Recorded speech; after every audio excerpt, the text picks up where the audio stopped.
Closing costs. It's quite apropos that we're ending this series of things you need to have in place before buying a home with closing costs. We often hear about the down payment and needing to have that together, but equally important are your closing costs, because without them, you can't close.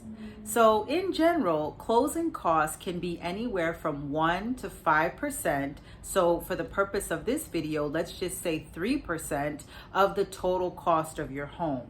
If you're looking to buy a home that is $1.5 million, your closing cost is going to end up being $45K. Now, don't freak out, because as with everything in real estate, if there's a will, there's a way.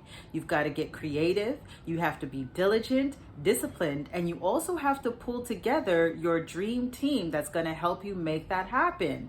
Your dream team is a great lawyer, an awesome lender, and a great agent, but let's get into who your dream team is in another video. And let's get back to this $45,000 you need to close on a $1.5 million home. As with anything you purchase, peruse your options. I would suggest that you talk to at least 3 different lenders and ask them to give you a loan estimate. And I would also suggest that at least one of those lenders is a credit union, because credit unions tend to practice more equitable lending. So this loan estimate from the lenders will detail all of your closing costs. For the purposes of this video, I've lumped the closing costs into 3 main categories: loan fees, taxes, and prepaids. So let's begin with loan fees. Let's just be real. Lenders want their money. The loan fees are associated with any kind of service that was given for you to be able to close on your home. Things like an origination fee, which is basically a fee to open up your loan, an appraisal, your underwriting fee. The list is really long. So let's chat offline and we can dig into this a little bit further. But perhaps the biggest expense within this category is your mortgage insurance. If you have put less than 20% down, most lenders will ask that you purchase mortgage insurance, and that ends up being about 1.75% of your total loan.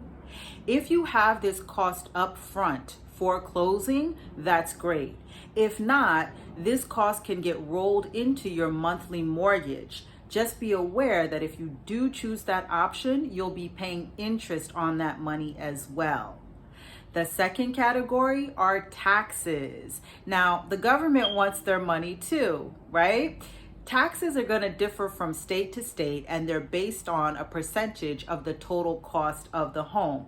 You'll have your city tax, you'll have your state tax, you'll even have something called a transfer tax, which confirms that the home was successfully sold or transferred from one owner to the next.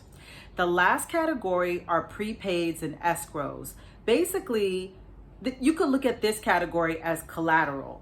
If you paid, for example, 3% down, that means that the lender already owns 97% of your home. So in the event of an event, God forbid, like a fire, they need something to collect. So oftentimes they will require that you pay your homeowner's insurance a year up front.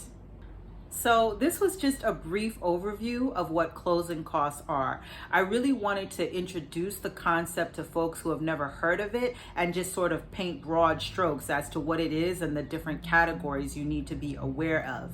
As mentioned before, there are so many creative ways to ensure a successful closing. And this is where who you work with really matters. A great agent will be able to negotiate with the seller or the seller's agent and have them absorb some of your closing costs, or even collaborate with your lender to figure out how your mortgage can absorb some of your closing costs so that you can land your dream home.